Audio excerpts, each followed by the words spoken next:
Amen. So sibingelele futhi part 3 sikhuluma ngeqalekiso sezizukulwane ama-generational cases.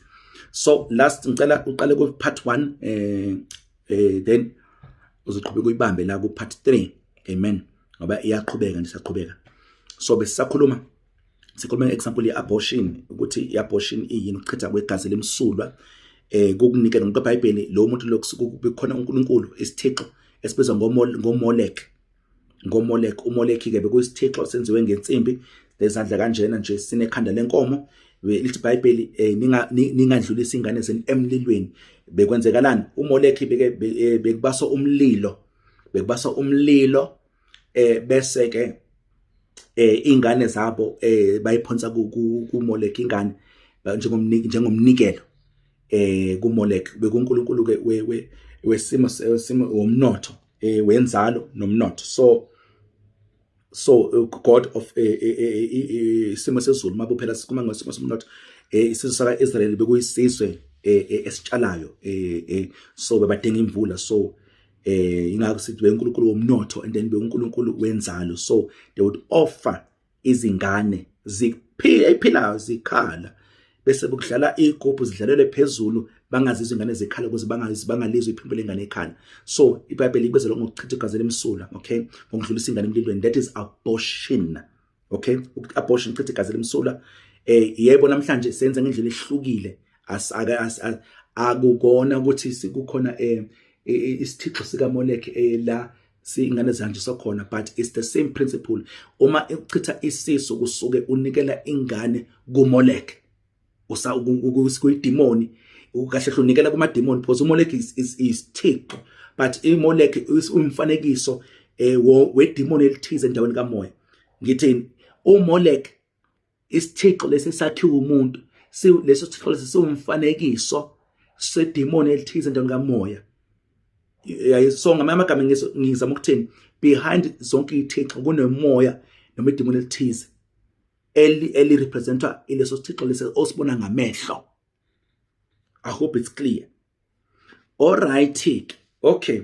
So uma uchitha legazi lelike, so number 1, abantu abazoba nesiqalekiso legazi lengalichithiwe lizokhalela uma number 1, lizokhalela number 2 bonke abantu abavumelane naye ukuthi akwenze lokho, abamtshela ukuthi akakwenze, bamsupportile nabantu abakwenzile.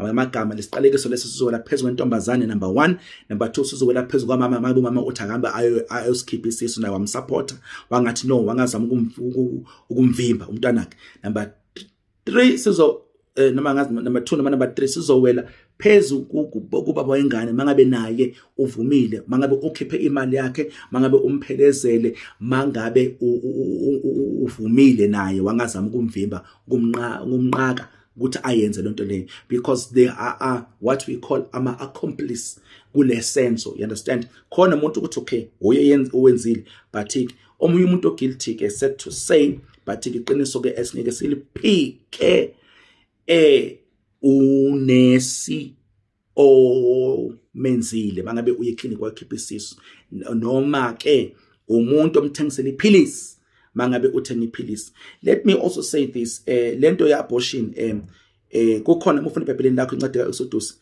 lithi uFaro inkosi yaseGibhithe noma uFaro babeza ngoFaro, igama eligeneral ke oFaro. Lithi iBhayibheli wathatha ingane zabantu besilisa zonke ezingaminyaka 2 nangaphansi waziphonsa emfuleni, the river Nile. So okay, umuntu abheka okay ebefuna ingane zife, but why eziphonsa emfuleni? Because by doing that ebenikela lezo ingane kumademoni, imimoya onkulunkulu, small letter G, small letter U, kubonikela le mimoya lezo ingane kumimoya amademoni ehlala emanzini mangabe uyakhona ukuligwinyela liqiniso le. So Molek dlulisa ingane emlilweni, and then ke nemimoya amademoni, imoya yamanzi naye yalifuna igazi, phela yalifuna igazi now. So oFaro eGibhithe eAfrika mangabe uyakhona ukuligwinyela liqiniso lelo. Gibhithe se-Afrika phela, singakukhohlwa lokho. ukuthi bephonsa izingane yena uyakhonza uletha umhlatshelo umnikelo usiphonsa emfuleni. That is in Exodus. That's in Exodus. Ilesikhathi uMose azalwa ngaso leso bekwenziwa lokho eGibhithe. Bathatha ingane zabafana zesilisa 2 years and below bephonsa emfuleni. So there was abortion. Indlela bebakhonza uNkulunkulu bamanzi. Okay, there is also abortion, or ibizwa infanticide. Side ukubulala, infant ingane, infanticide. Okay, sizakhuluma ngeabortion, kumele ukwazi lokho. So ke asibele ke sidile nalento.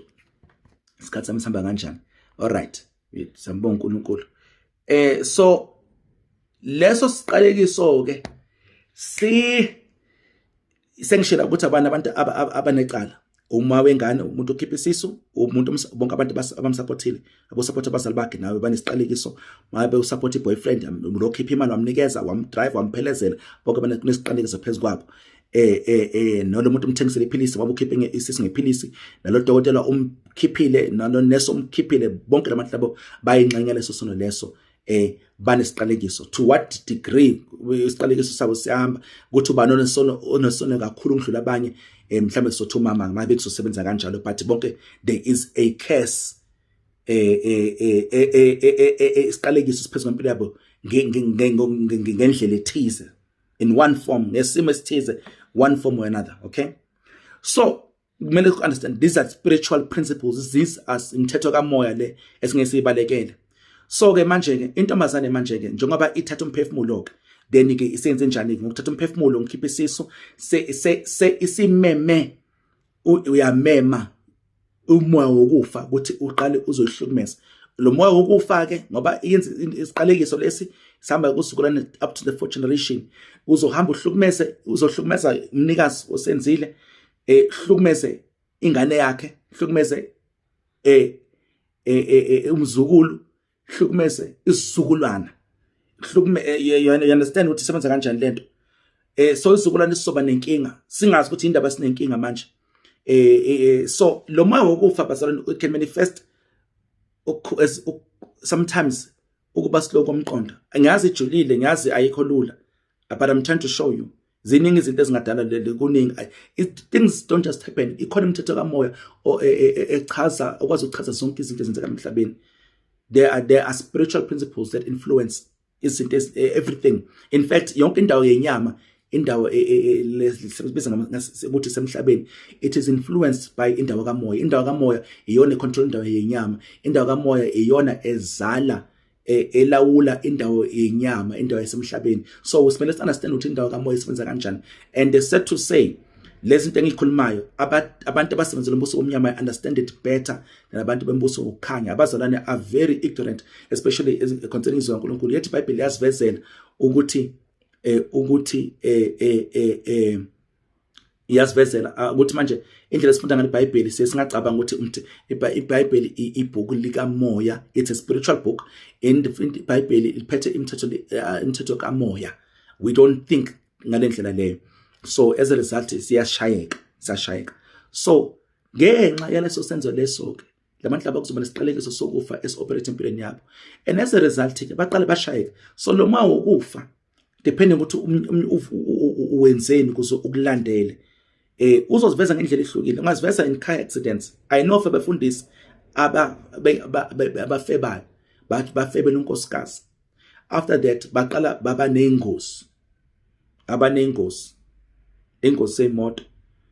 What happens? Just nje ingozi yemoto. No, there's always a spiritual reason. Ingozi is thelo. Good, why ingozi yenzeka? There's always a physical reason. I am telling you. Unless there's no reason, ube careless. You are just careless on the road. Okay, sikukhona lokho asikphiki. Asisho ukuthi yonke into idemon, but sometimes, most of the time, so give me more. But imimoya ayikwazi kuvele izenzele. For kuze umoya uzenzele emhlabeni, kumele uwenze isivumelano nawo, kumele uwenze into ezovumela lowo moya lo umnyango. Imimoya ayivele izenzele. That is a spiritual lo. Imimoya ayikwazi ukuthi ivele izenzele. Kumele kube khona umuntu osebenzisana nomoya, ovumelana nalo moya lowo, ovulela lo moya lomnyango, ogunyazayo ngamagama number 1, noma ngesenzo number 2, noma ngomhlatshelo number 3, noma hey. Nkulunkulu asisize. So let's go back, because ngifuna lo muntu lo kwakhipha isisa sizakale. Laba abanele isiqalekiso lesi operate empilweni yabo ngifuna basizakale. Now sizobonakala kanjani isiqalekiso leso? Singabonakala ngokuthi ingane manje ngoba umoya wokufa, the worst way ukuchitheka kwezisu. Qala manje ukuchitheka izisu uba nama miscarriage. Noma ingane izalo kuba siyafa ingane. That's one of the ways. Lento futhi ke ingenzeka manje yenziwe ingane lena intombazana 14, intombazana lena 14 manje sina 28 years, isiba nengane ke manje eyifunayo ke manje isishadile manje, isifuna ingane ke emshadweni. Inzalo bathi abe nenkingi ukuthola ingane. Lento ayenza na 14 years inabe nemthelela ukuthi abena akwazi ukuthola ingane. Esindisiwe noma ngasindiswanga.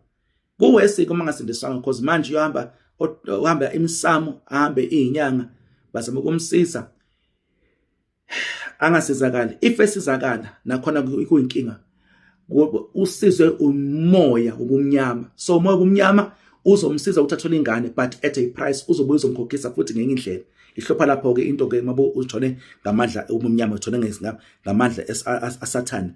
Ihlupha lapho ngoba ibizobuye ikushaye futhi. Amagama uye kusitha, uye kabe ngomunye uNkulunkulu ngaphandle uNkulunkulu wadala umuntu, wayefuna usizo, uye emsamo. So lo moya umsamo okuwona ozokusiza ukuthi uthole ingane. Leyo ngane leyo, I can assure you, le ngane leyo izoba uhlupho, izoba ingane enesiqalekiso noma iqalekiso phezulu yempilo yayo, and kuzoba nenkinga futhi that the child would have, because ngendlela omthole ngayo. So asikwazi ukuthatha ama shortcut, you have to do it God's way. uNkulunkulu kuphela okwazi ukunikeza abantu ingane. If uSathane ekwenzile, you must know imigomo nembandela to leyo contract oyisayinile noSathane izoba nzima kabi ukuthi uphile nayo kuwe nezingane zakho nabazukulu nabazukulwana. So kuya uNkulunkulu. So what you do, kumele uNkulunkulu, number 1, kumele usindiswe. Nkosi, ngiyavuma ukuthi Nkosi ngithatha impilo yami, ngiyavuma ukuthi ngiyisona ngolile phambi kwakho, ngithatha impilo yami ngiyinikela kuJesu, ngiyamkhetha uJesu Nkosi umsindisi. iBhayibheli umuvuma umkholwa ngenhliziyo ukuthi uNkulunkulu wavusa uJesu kwabafileyo, uvuma umlomo ukuthi iNkosi yakusindisa. So wena wamkela intethelelo for leso sono. So number 1, step number 1, usubuyisana noNkulunkulu. That is step number 1. Angeke ukwazi ukudela nesiqalekiso ngegazi lika Jesu ube wena ungazani noJesu, unganabo ubuhlobo noJesu, ungana relationship noJesu nobudlelwane naye. Mangithi relationship angisho, angikhulumi ngokusonta, angikhulumi ukuthi ekhaya siyasonta, angikhulumi ukuthi mina ngumuntu omuhle, ngikhuluma ukuthi kuvume ukuthi Nkosi mina ngiyisoni, ngiyakudinga wena empilweni yami, hlanza impilo yami, ngiyinikela impilo yami, nginikela kuwe, yiba iNkosi umsindisi wempilo yami. Ngikhuluma ngokusindiswa, ngokuzalwa kabusha. So that by doing that alone usubuyisana noNkulunkulu. By doing that alone usubuyisana noNkulunkulu. Seni right noNkulunkulu. Now njengoba seni right noNkulunkulu ke asekumele udile nemphumela ke neabortion, because le gazi lengane lelo lisakhuluma, lisaku-accuser. Nemimoya ke le imoya wokufa, masikhuluma ngokufa sikhuluma ngani? Ukubambezeleka, ngefailure, ngokuhluleka. Sikhuluma ngani? Sikhuluma ngokugula, umoya wokusa. Konke lokho basolana ukufa kuumoya, ukufa kunobuso obuningi. You understand? Ukufa, umoya wokufa kuyiveza ngendlela eziningi, depending ukuthi yini into egunyaza ukuthi umoya ufike. You understand? Ukubambezeleka, ukuhluleka, ukugula, ukuhlupheka, kuziningi izinto ezigunyaza umoya wokufa, and you have to understand ukuthi iziphi izinto ekuyizona, so that you avoid those things, uzibalekele. Amen. So intombazane ke, then you address it. Nkosi, ngokuthi Nkosi ngiyavuma ukuthi ngikona phambi kwakho noma no ngathi Nkosi no ubuyisa noNkulunkulu ukhetha uJesu Sathane ninami imoya yamademoni yebo ngiyavuma ngasenza isono sokuchitha igazi limsula ngayibulala ingane ngeaborta I take full responsibility ungaloko justify hayi bengisaba hayi bengifuna ukuqhubeka esikoleni hayi bengisaba umama hayi benganawo amandla that is nonsense azikho there's nothing that justifies amen Nkosi Sathana hayi Nkosi buyisana noNkulunkulu right noNkulunkulu usindisiwe ngithi right noNkulunkulu wenze ukulunga kaNkulunkulu when you are the righteousness of God by faith in Christ Jesus see you noNkulunkulu ni right mbusa uNkulunkulu khetha just ni right anti uNkulunkulu ukuthethelele Nkosi ngiyacela ungithethelele sesidela nemphumela manje right wena Sathane nina mimoya namademoni umoya wokufa bona amagunya namalungelo phezulu empilo yami yebo ngisenzile isono kodwa ngisengihlanzwe ngegazi kaJesu ngiyasivuma but now from now on awusana amagunya namalungelo ukuthi wena umoya weabortion ungihlasele awusana amalungelo namagunya ukuthi uhlasele impilo yami ngiyavuma wena moya wokufa ngiyaxosha get out ngiyadivorce I chase you out awusana magunya igazi kaJesu lingihlanzile igazi kaJesu lingihlengile lingithengele inkululeko awusana magunya igazi kaJesu likhuluma intethelelo phezulu impilo yami ukuhawukela umusa phezulu impilo yami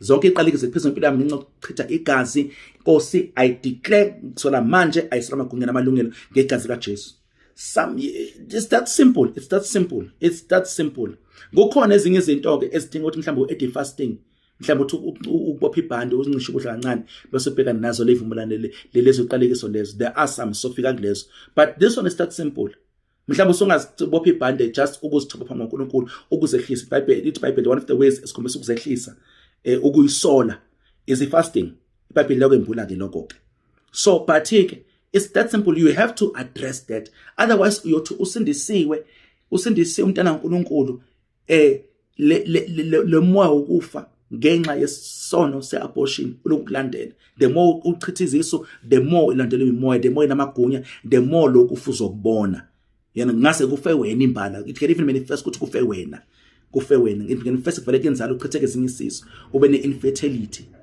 uzobizwe you understand so it can manifest in many ways okay so you have to deal because unikelile lo mo leso sisu leso leyo ngane leyo unikele kuyimoya yamanzi unikelile kuMoleki so you have to deal naleyo nto leyo otherwise uzoshayeka uyoshayeka uhamba odokotela umosha imali uhambe inyanga ezangoma ngabekho umuntu okusizayo if uyasizakala and usizakala ngenye indlela ngaphandle ukuthi uguquke unikele impilo yakho kuJesu ubese udila nalesiqalekiso ngegazi lika Jesu mangabe uthole lengane ngenye indlela you will have more problems angifuna ukufihlela nje you will have more problems because the only way yokudela ngayo ukuthi ubele uNkulunkulu wadela umuntu ubele kuNdodana kaNkulunkulu uye kuJesu igazi lakhe la khokhela intethelelo nokuhlengwa kwabantu abachitha izisu mangabeke mhlawumbe ngijule futhi sengizovala le video because nama commitment athize ngimele ngibhekane nawo mangabeke uzohamba ke abantu bathi hayi le ngane echitheka isisu kumele uyethi igama kumele uyethi igama uyigqokise uyigeze leyo ngane uqala ufiyapi ngoba impela kuNkulunkulu esezulwini lengane le ingane ezifa zingakahlahlekela umsulwa bazo zingakwazi ukuhlonisa okubi nokuhle iBhayibheli yasevezela ukuthi ziya ezulwini uJesu vumelana abantwana beze kimi ngokuba umbuso kaNkulunkulu okay so lengane esezulwini awukwazi ukuyigeza ayisanasabela lokwenziwa ngaphansi kwelanga nanini ayinasabela ukwazi ukugeza asikwazi ukugeza abantu basezulwini please lengane ayibi ingelosi please ayibi ingelosi iBhayibheli kusho lokho iBhayibheli so ke sibheke isimo sabantu abafile ukuthi iBhayibheli lithi sibheka amavesi but ayibi ingelosi leyo ngane ayibi ingelosi awukwazi ukugeza ngokwenza lokho usa entertainer imfundiso zemoya kumnyama so ngamagama usayibizela usadala iqalekiso usayidalela more cases and as a result uzoba nenkinga. Ingakho lento le kuyomela uthi wenze uphinde uwenze uthi hayi ingane uyigezile uyenzele yini lento le ibizwa ngani lekhona igama basebenzayo nakuliya ngibalekela. But that will not solve your problem. Angeke kusolve impande inkinga yakho onayo. Ngeke uyisolve inkinga yakho. Yoloku ngokwenza ngokule msamo ulande more iqalekiso. Ngifundisa iBhayibheli la. Onenkinga neBhayibheli akangivale akwamanye ama channel azomtshela lokho afuna ukuzo. Ngokwe imsamo you're gonna be uyodala more problems olanda more iqalekiso. Uyithole ke ingane ngokusezo lemimoya yakhe ngokuthathe bakunikeza imithi esuka emsamo bakunikeze izinto ehlanganise emsamo imithi ngehlanganiswe ngolwazi lemimoya. You uzilandela iziqalekiso and you will have more problems. Umoya wokufa uzokulandela plus phezukwawo umoya wokufa ulandelayo uzinezinye iqalekiso oyilandile. So we need to be careful bazalwane. You need to be careful. The only way to deal with that case truly ukuthi uyiqede is ukuthi uvume isono sakho ukuthi usindiswe ngaba usindiswanga. Number 1, ngeke usemzini into zikaNkulunkulu ngasindiswanga. This is not one of those things ukuthi uNkulunkulu, this is not uNkulunkulu uvumelelanga ukuthi likhanyisela ababi nabahle, uvumela uvumela imvulo ukuthi nethe ababi nabahle. Akusona akusikhulumi ngalento enjalo la. Sikhuluma ngento esinengiso phambi kwaNkulunkulu. Into esinengiso athi uNkulunkulu abenza lokhu uzokubanquma ukufa lokho uzobanquma. So umoya wokufa ukhona. Nomoya wokufa uyazi ukuthi ngokwezi ugunyaziwe ukuthi ukuhlukumeza legal right ngokusemthethweni. Akukhuluma ukuthi awukuhlaseli, no, ukulandela ngokusemthethweni because umthetho kamoya lezingivezela wona njengamanje. So that's the only way to deal with that. Ngoba uzogcina unenkinga mangabe awayaddress. Amen. I hope khona basizakala ngaloko. Akudingi ukuthi ukhiphe imali, akho mali ongayikhipha. Athi prophet khipha imali. Siqede isiqalekiso cha, isiqalekiso siqedwa ngokwenza lokho kushiwo izwi. Awukwazi ukukhokha. Umuntu angasathi khipha imali futhi kuze usizakala wazi ukuthi leyo udela nomuntu obuso bomnyama, udela nomprofeti wamanga nomfundisi wamanga, udela nenyanga efaka isuthu, udela nenyanga esonkonzweni enesonto nebandla.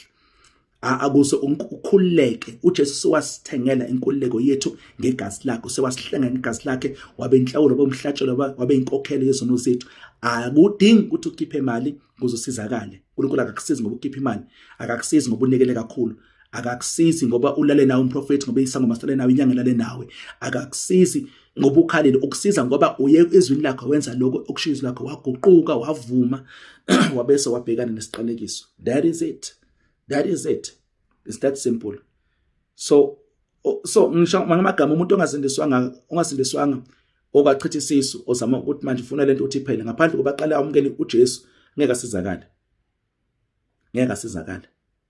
Because into yakho kumele uqale ube nomhlobo nobudlelwano noJesu, ngoJesu, ngokuthi abe inkosi umsindisi empilo yakho. uJesu akavele nje akusukele.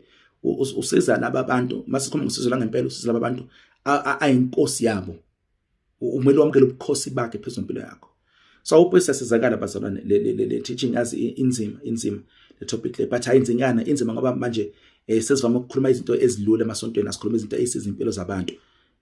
Hayi ukuthi inzima ngokwayo, no, topic nje mina bisayikhuluma sikhulekile ngoba izinto lezi ezikhona ezenzakalayo emphakathini emhlabeni, abantu abazalanga basindisiwe bandlule intweni benza amaphutha, and izenzo zethu zinemphumela ezinye zazo zihamba neziqalekiso. So this is one of them. So I hope basizakela. If why was keep isisu uJesu uyakuthanda, God loves you, uNkulunkulu akakulahlile uNkulunkulu akusekho kulahlwa kulaba abakuKristu Jesu abangahambi ngokwenyama kodwa bahamba ngokomoya. Akakulahlile uNkulunkulu. God has forgiven you, but God also understands ukuthi you have to deal nemphumela leso sono leso nemimoya embuso omnyama ibikuhlumeza. Amen.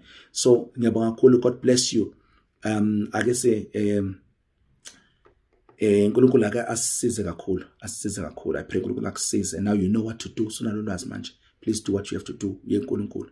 Yeah, so qhubeka ku video elandelayo. God bless you all. Amen.